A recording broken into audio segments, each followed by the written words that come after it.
Jefferson, if you ask me if I can hear you, you're never coming back on air. You understand me? I understand you perfectly. Can you hear me though? No, all right, I'm kidding. Go ahead. President needs to respond to this send her home chant by saying, I will have the Attorney General look into doing that. It needs to be investigated. Of course, that's racist because the Attorney General is white, so he's not supposed to investigate whether someone of color got here illegally.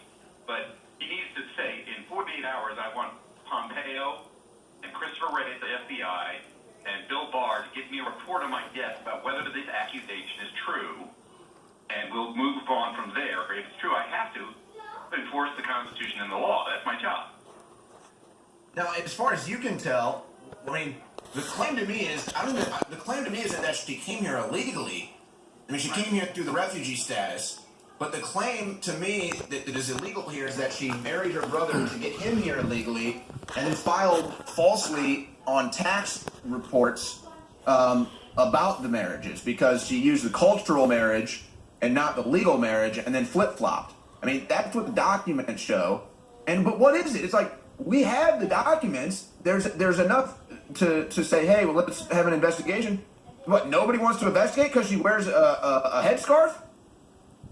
Yeah, it should be more than an investigation. If we have the documents, it should be a prosecution, but you got to get everybody in all the agencies on the same page. The State Department and the FBI and the Department of Justice all have to understand the same facts to be true, and then you have to say we have to prosecute.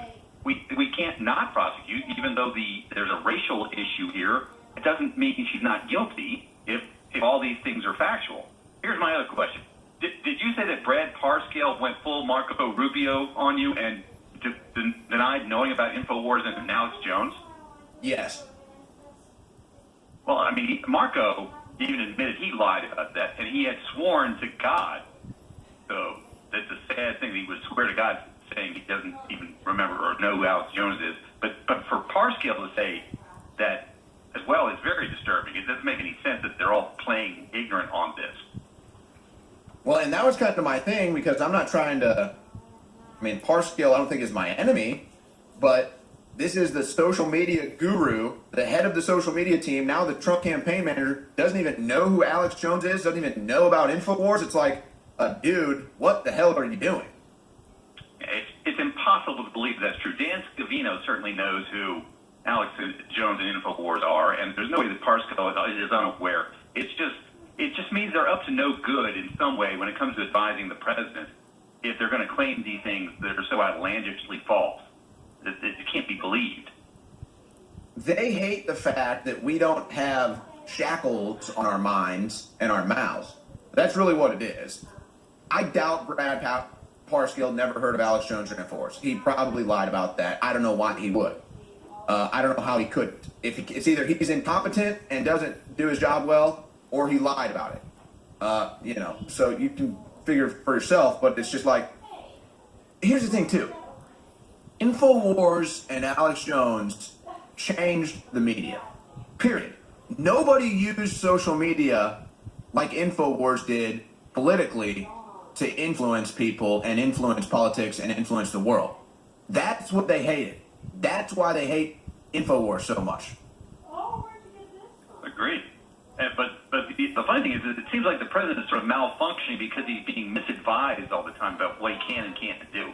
And what I'd like to see him do is use the National Infrastructure Act, or Priorities Act, or whatever it's called, to basically nationalize broadband or bandwidth, take it away from the companies that provide it, essentially, and say, you guys have abused your position in the infrastructure of the United States, and I have the authority under the National Security Act, or whatever it's called, to basically take it over until things are being run properly. And you guys should get like a refund on all this bandwidth you've had to pay for the last 10 years. Or whatever. That's interesting right there. That's kind of an interesting twist that I haven't thought of. That is good, though. Good. That's an interesting concept. Thanks for the call, Jefferson. Let's squeeze one more call in here before we go to this break. Let's go to Buck in Wisconsin. Go ahead, Buck.